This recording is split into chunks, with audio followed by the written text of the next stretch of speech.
I was working in a shoe shop in Cardiff, just come out of school. 12 miles away was Cardiff. I was born in Pontypridd, Glamorgan, South Wales. Treforest, actually. I'll get killed when I go home.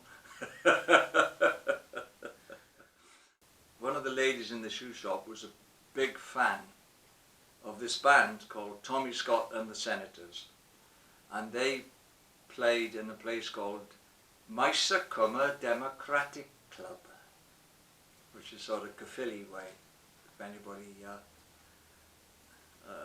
knows South Wales. And she used to go and see them every Thursday, I think. So, and she said, they're fantastic. They're better than the Beatles. And I said, no, they can't be. Otherwise they'd be on telly, wouldn't they? So, cut a long story short, I joined them. And of course, Tommy Scott, the singer, became Tom Jones when we moved to London to try to get gigs. In fact, we starved, quite literally. Originally, we were sleeping in one room, all of us.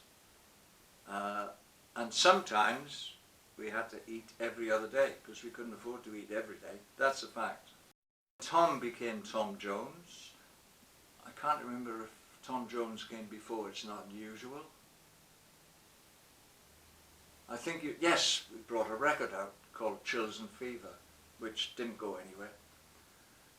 It's on YouTube though.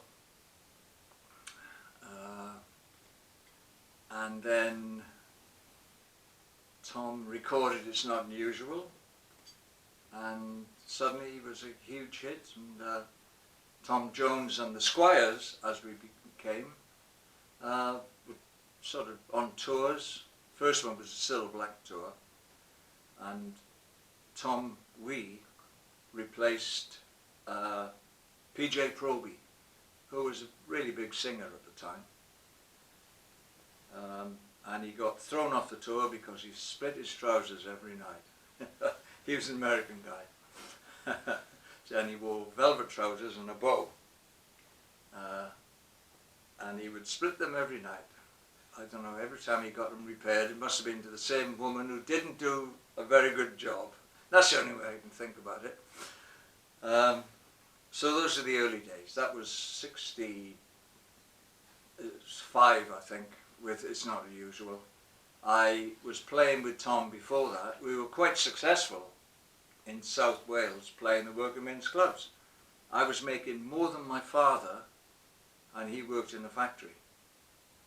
And you know, that was, the working wage was like 10 quid a week then, very early 60s, late 50s, £10 a week, which of course is equivalent to today's, whatever, 100 quid a week or something. And yeah, I was making something like £20 a week, which was a lot of money. So then we played a club in South Wales, and Gordon Mills saw the band.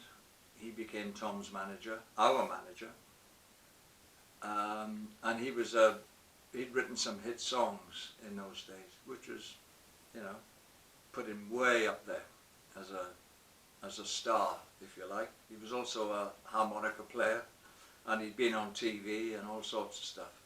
So he was quite a, and he's also Welsh, was also Welsh, and he, how can I put it, made us move to London, because, I mean, it's the right thing to do. But the thing was, we were making good money, and it wasn't easy to go back and forth Wales and London in those days. No motorways, no mobile phones. It took about, if I remember correctly, about 6 hours to drive from, say, Cardiff to London. And it was quite arduous. No motorway, just country roads. So it wasn't easy. We couldn't go back to South Wales easily because it took you all day. So we couldn't work in Wales. We had to try to get work in London. Couldn't get it. And then this break came with It's Not Unusual, and it started to go right. But it took a year or so, I think, if I remember. So I was with Tom for like 7 years.